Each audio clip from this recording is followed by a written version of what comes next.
I made this, and I'm going to fill it with resin. We're going to have colours, we're going to make it look like a piece of stained glass.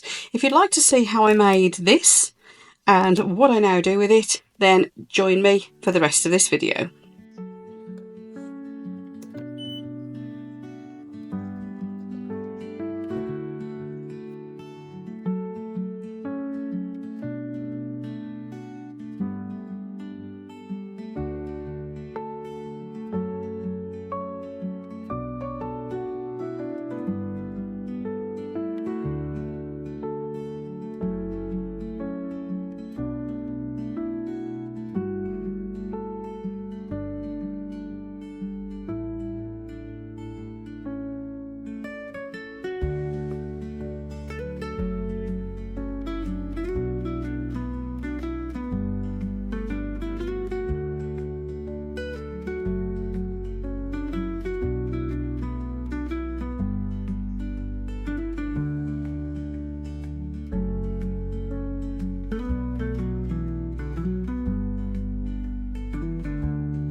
That I made to create this will be available to you free as well. I'll put that down in the video description below. So the first thing we're going to do with this bad boy is spray it. Now I'm going to want spray it with paint basically. Now that will make sure it gets into all the nooks and crannies, it gets a good coverage. We'll do both sides, and we're going to do it in black because I'd like to have like a stained glass effect with it.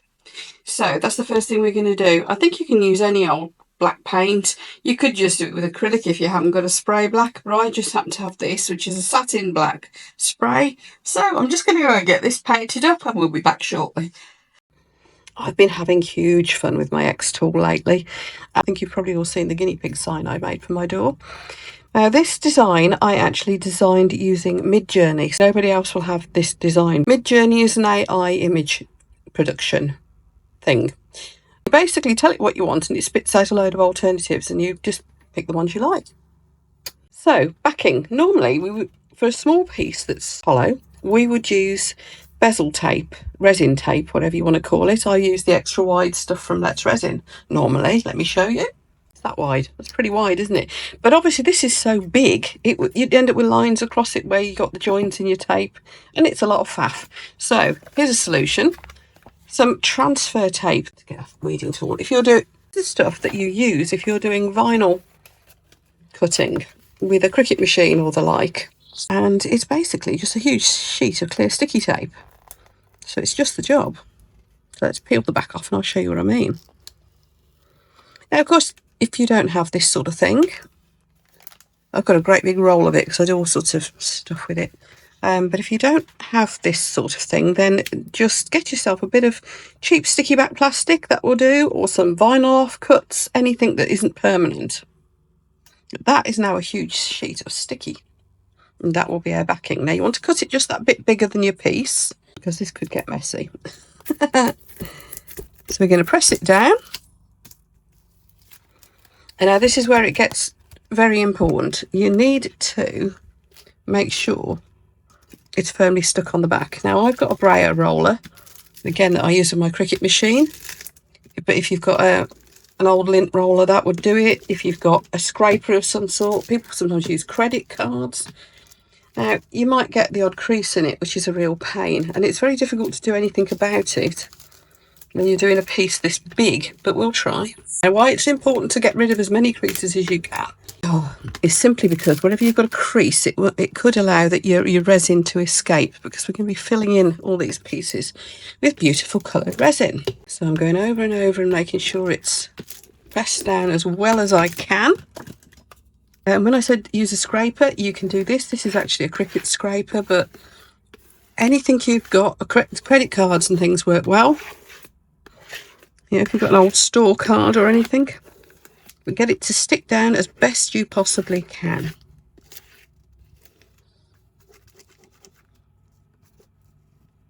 Try to push out any creases. What I'm going to do, just to make it easier to manoeuvre, I'm going to fold the edges in. Now this is just to give me a rim that I can pick it up with. That's all, nothing more scientific than that. I'm going to leave those two edges, that'll do. That's just so I can pick it up. And what I'm going to do is just give it another press down from this side. Now I wouldn't want to scrape it from this side, so just use your hands, or if you've got a roller of some sort, a rolling pin, that would do. You know, you use in your kitchen if you've got such a thing. Apparently they exist. They don't do cooking, so I'm just assuming they still do. They did when I was at school. I hated cooking lessons. Let's talk resin. What I'm going to do is do each of these little sections. I'm going to do a colour at a time, so this could take a long time. And the reason I'm doing that is because I don't want the colour to bleed into the next area if I can help it. So this is going to be a long process. I'll be using a fast cure resin to kind of speed things up. You could do them all at once if you don't mind if your colours seep underneath and blend, and you could use, of course, UV resin, so you can fill it up, cure it, and away you go. But I want much deeper colours than a UV resin would typically allow. UV resin, the light still needs to be able to pass through it to cure, and that I think might reduce my ability to use really strong colours. So we're going to use normal epoxy, but a fast cure one. By the way, if you do use something that's got this shiny backing paper on it, keep it. At some point I'll get around to showing you some things you can do with it. It's just very useful stuff. Gloves on, respirator, PPE, etc, etc. The resin I'll be using is Apex One Coat. Here it is.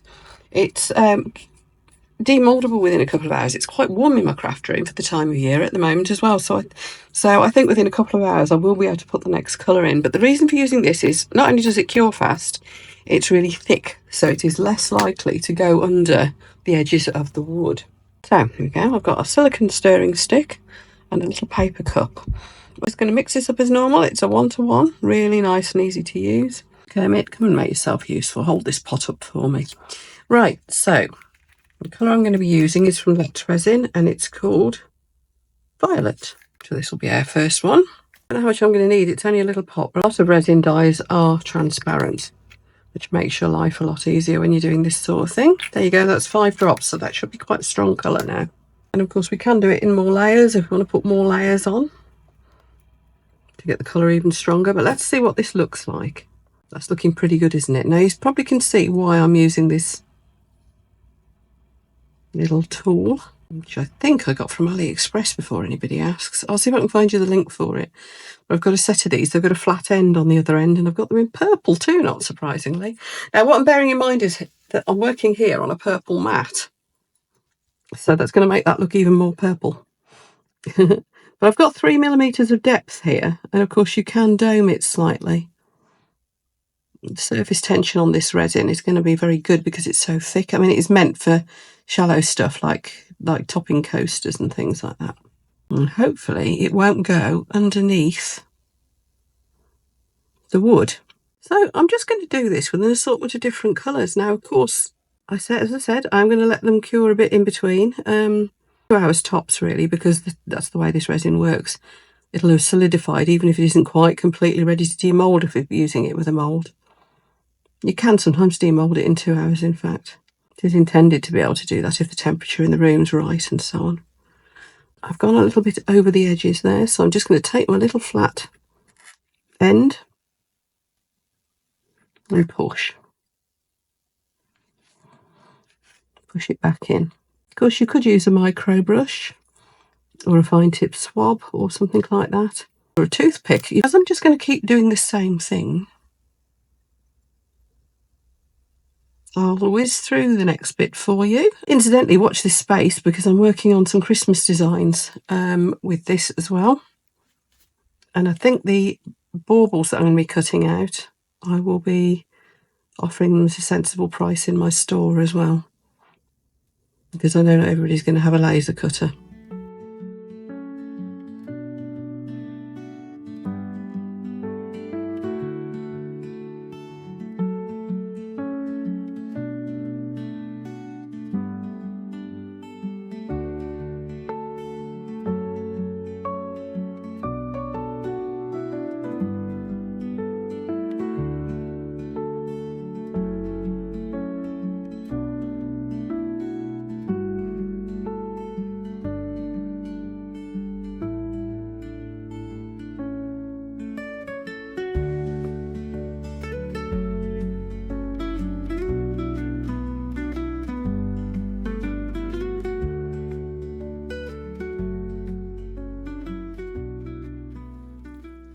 So that's the first colour done. Now all I'm going to do is put something heavy on each corner, and the silicone moulds are quite heavy. And that's just to hold it flat, because I am a bit concerned that it might be lifting a little bit. It's because it's been like kind of lying around. Now the only thing I would say is it's just occurred to me that I could have put the white sheet of paper back underneath it. So I'll do that for when I come back and do the next colour. Because then we can see what the colours are like better, can't we? Duh. Brain fart. That's better. So it's lifting because I'd managed to warp it by leaving it lying around for so long and not cracking on with it and actually just getting on and doing this, which has just simply meant that the colours weren't going in as flat. Well, they were flat, the wood wasn't. It's the other way around, isn't it? Well, the bits in between the butterfly, I'm actually going to leave those empty. So where I'd accidentally dropped a little bit of colour that I didn't intend, up here, I've scooped that off, and that's where the wedge end of this this stick comes in really handy, because I was able to just go. See, I've got a few bubbles now. Obviously, this is wooden, so I'm a bit worried about using a alcohol or my scary strong torch on it, and the paint may be flammable, as the resin is. So I'm just going to go very lightly over this, my long neck torch, simply because I've got a very tiny amount of surface bubbles coming up, and they'll probably disappear anyway, but I'm not taking any risks with that. There we go, and this hasn't gone up in flames. Woo! Good. Always a bonus. Right, I'll see you in an hour or so. I'm going to leave it at least an hour. I'll put the next colour in. Okay, I'll see you later. Decide on some colours. Now, have you seen a colour wheel? I'm sure you've all seen one of these before. But we would have a go at being a bit more scientific. So here we go. Violet is the colour we've got at the moment, and that is a secondary colour.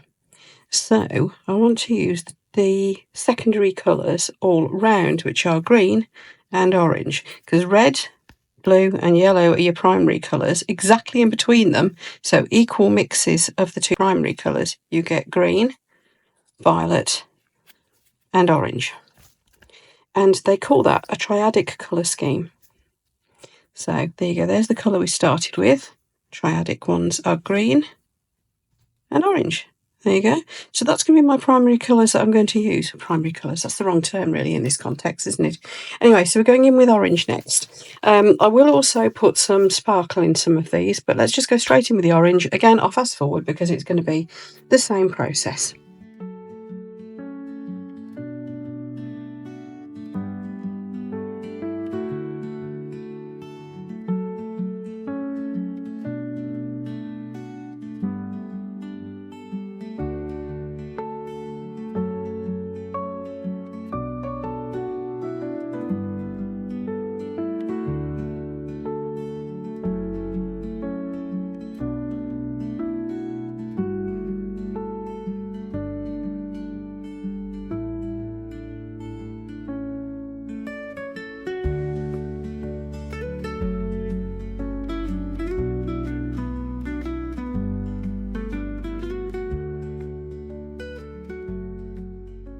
Okay, we're coming on quite nicely here.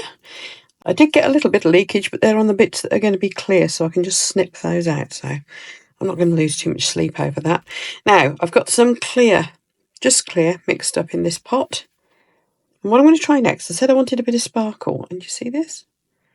This is an ethereal powder called Galaxy, and it's one of the tiny Turner ones.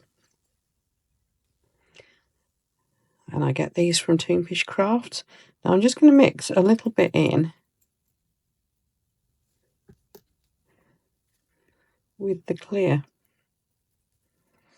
Now normally I'd be painting this onto a mould and then putting resin on the back, or the other way around. But I thought we'd see if it just added a little bit of sparkle, because I wanted some kind of clear but with a bit of sparkle. And then we're going to go in with the green, but I just wanted to do a couple like this first.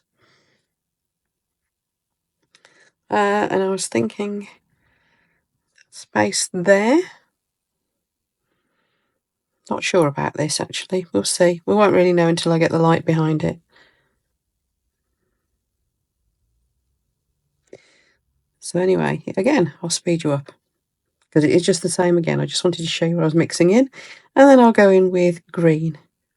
All the colours I'm using, other than this sparkle, by the way, are from Epoxy Resin. Don't know if I said that earlier. It's their resin dye set.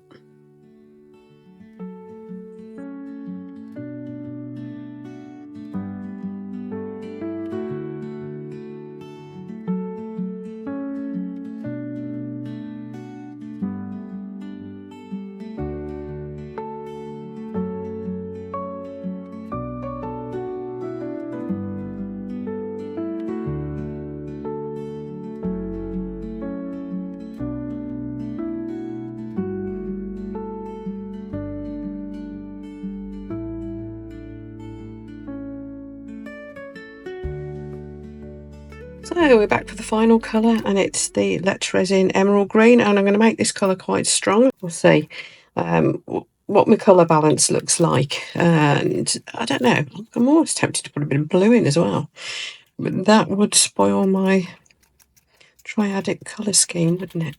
I certainly don't want any more clear. I think that little bit there is what I needed. Anyway, so I just wanted to share with you my thought process, and we're off back into the same process again. So just dropping the green in. Like I said, I've made it quite strong. It looks in the pot. That's because there's a big pot full there. Is that colour strong enough? I think it is. Yeah. So that one's going to be slightly lighter than the rest. Never mind.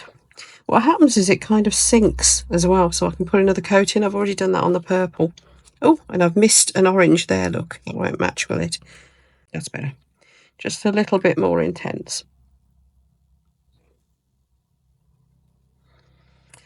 Right, I'll carry on and I will see you for the finishing touches. I might need to go in with a bit more of the purple maybe. Definitely need to do some more orange there. And then we'll sort of see what we need to do from there. So I'll see you later.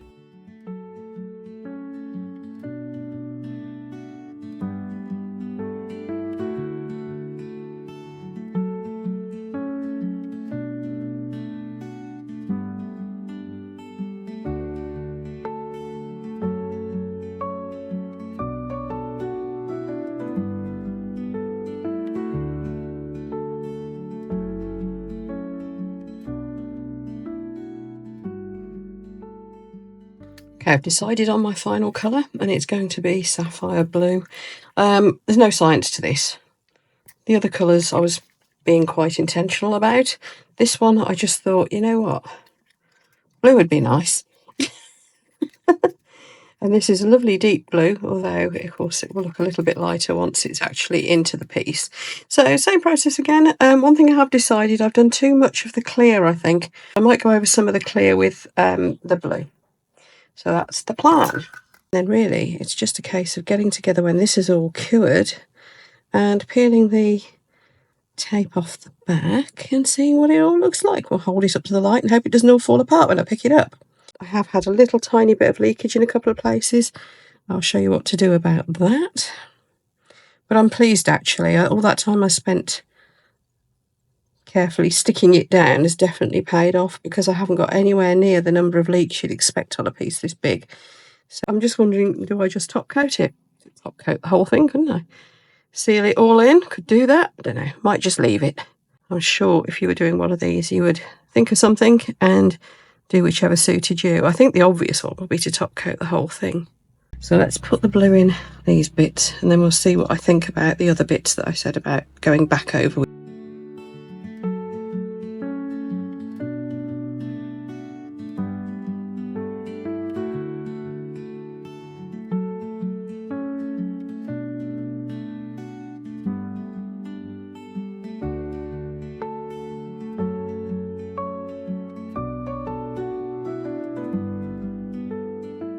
I've left it overnight to really firm up.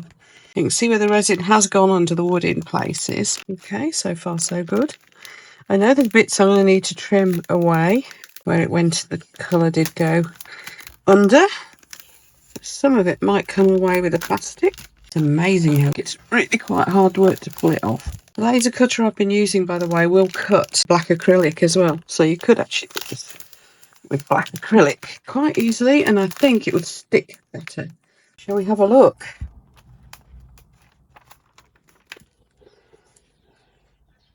Yay, it looks like stained glass. Now I have got some trimming to do here. I'm just going to get my little knife and run down it, so it's going to be as simple as that. I need to do a bit more of that, but for now, let's just have a look at what this looks like in the sun. See, there's a little bit to trim there as well.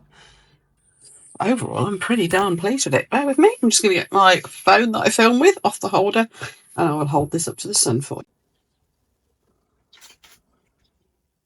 There we go.